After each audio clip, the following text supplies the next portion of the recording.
నమస్తే welcome to our channel. కూటమి ఏదైతే ఎన్నికల్లో భాగంగా హామీ ఇచ్చిందో తల్లికి వందనం స్కీమ్, ఆ స్కీమ్ను జూన్ 12వ తేదీ నుంచి ప్రారంభించింది. మరి ఈ స్కీమ్ ప్రారంభమైనప్పటి నుంచి కూడా వైసీపీ అనేక విమర్శలు చేయడాన్ని మనం చూస్తూ ఉన్నాము.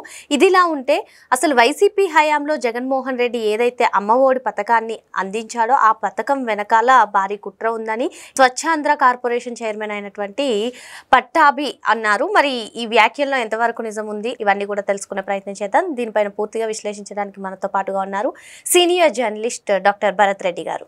నమస్తే సార్. నమస్తే. తల్లికి వందనం స్కీమ్ స్టార్ట్ అవ్వక ముందు, స్టార్ట్ అయిన తర్వాత కూడా వైసీపీ విమర్శలు చేస్తుందో మనం చూస్తూ ఉన్నాం సార్. ఇదిలా ఉంటే ఏదైతే జగన్మోహన్ రెడ్డి సీఎంగా ఉన్నప్పుడు 2019 నుంచి 2024 వరకు అమ్మ ఒడి అని చెప్పి మేము చాలా తల్లులందరికీ న్యాయం చేశామంటూ ప్రచారం చేసుకున్నారు. కానీ జగన్మోహన్ రెడ్డి హయాంలో ప్రతి స్కీమ్ వెనకాల ఒక స్కామ్ ఉంటుంది అంటూ కొందరు విశ్లేషిస్తూ ఉంటారు. మరి ఇప్పుడు అమ్మ ఒడి పథకాన్ని చూసుకున్నా దీని వెనకాల స్కామ్ జరిగింది అంటూ లెక్కలతో సహా పట్టాభి వ్యాఖ్యానించిన వ్యాఖ్యలని ఏ విధంగా చూడాలంటారు?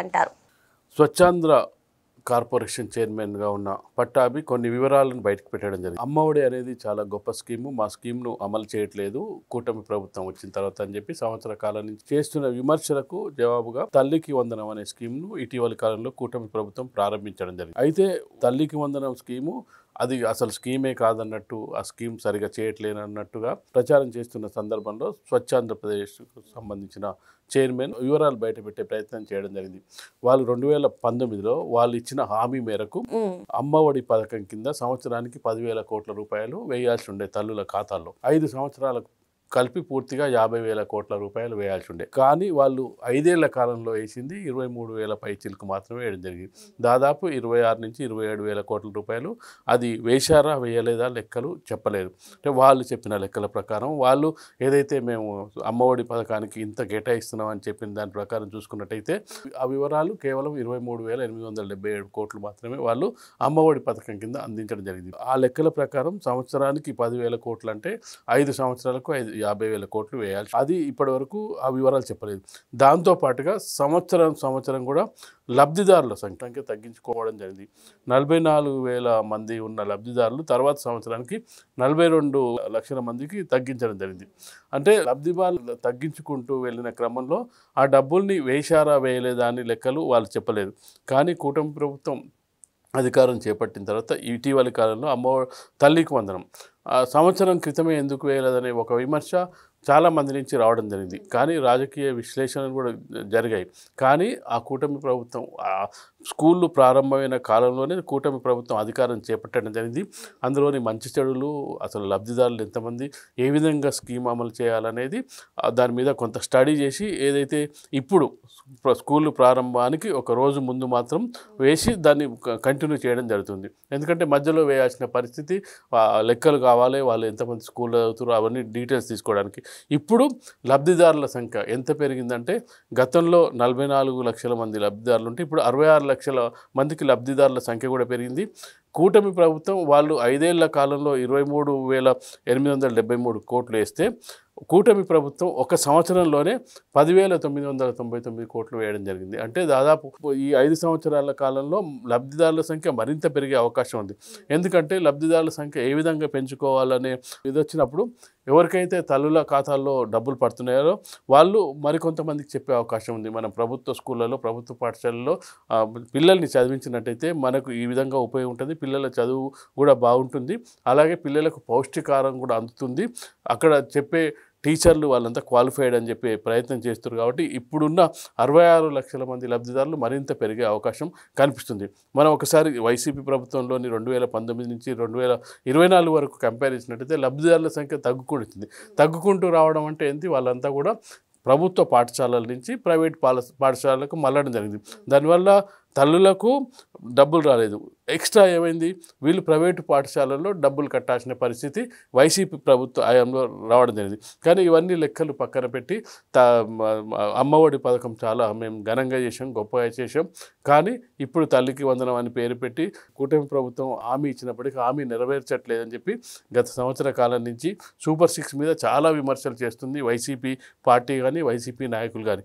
కానీ ఇప్పుడు లెక్కలతో బయటపెట్టిన తర్వాత ఇప్పుడు అసలు నిజాలు ప్రజలకు, అలాగే అక్కడ ఉన్న ఎవరైతే పిల్లల్ని పంపిస్తారో వాళ్ళందరికీ ఖచ్చితంగా తెలిసే అవకాశం ఉంటుంది.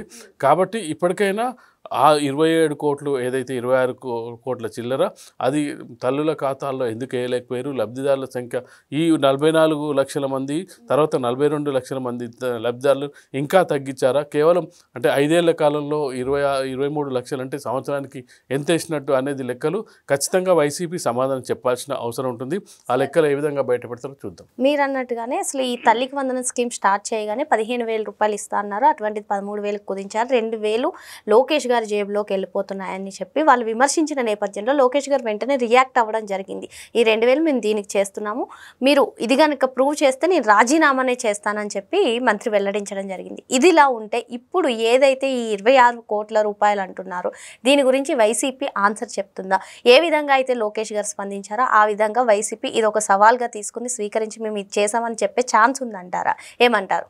వైసీపీ ఎలాంటి సమాధానాలు చెప్పే అవకాశం లేదు. గత సంవత్సరం నుంచి చూస్తున్నట్టయితే చాలా ఆరోపణలు రావడం జరిగింది. చాలా అవినీతికి సంబంధించి, భూ కబ్జాలకు సంబంధించి, ఈవెన్ లిక్కర్ స్కామ్కి సంబంధించి ప్రతి ఆరోపణ కూడా దాన్ని రాజకీయ కుట్రగా కొట్టిపారేసే ప్రయత్నం చేస్తున్నారు. కానీ దాన్ని వివరణ ఇచ్చే ప్రయత్నం చేయట్లేదు. మా హయాంలో ఇది జరగలేదు అని చెప్పే ప్రయత్నం చేయలేదు. లేదంటే రాజకీయ కుట్రలో భాగం, లేదంటే ఏది లేకపోయి ఉంటే మళ్ళీ బెయిల్ కోసం ప్రయత్నించడం.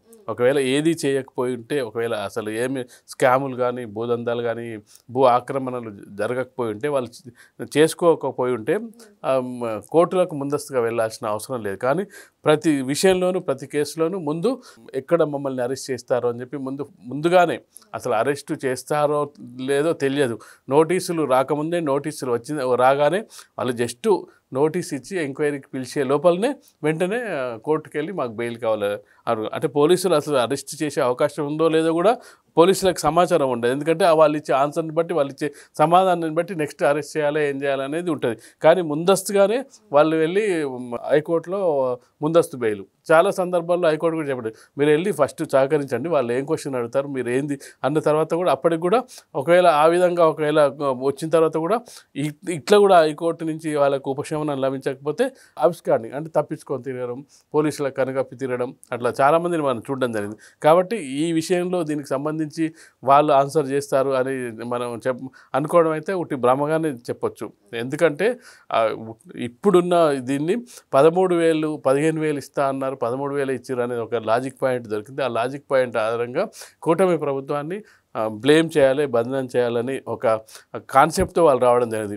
దానికి సమాధానం ఏంటంటే వాళ్ళ దగ్గర ఆన్సర్ లేదు. కానీ ఇప్పుడు ఏదైతే స్వచ్ఛాంధ్ర ప్రదేశ్కి సంబంధించి చైర్మన్ ఉన్నారో వివరాలన్నీ బయటపెట్టిన తర్వాత ఆ వివరాల ఆధారంగా వాళ్ళు ఏ విధంగా చెప్తారా అనేది, అసలు రియాక్ట్ అవుతారా లేదా, లేకపోతే సమస్యను డైవర్ట్ చేసి మరో అంశానికి వెళ్తారా అనేది మనకు త్వరలోనే తెలిసే అవకాశం అయితే కనిపిస్తుంది. మరి గత ప్రభుత్వ హయాంలో ఏం జరిగినా, ఏ అక్రమాలు బయటకు వచ్చినా అవి మా పైన ఆరోపణలు అభియోగాలే అంటున్నారు తప్పిస్తే వాటిని ఎదుర్కోవడం లేదు. ఇది రాజకీయ కుట్రలో భాగమని చెప్పి వాళ్ళు విమర్శిస్తున్నారు తప్పిస్తే వాళ్ళు ఎదుర్కొని ఇది మేము చెయ్యలేదు అని నిరూపించడం లేదని చెప్పి సార్ చెప్తున్నారు. Thank you sir.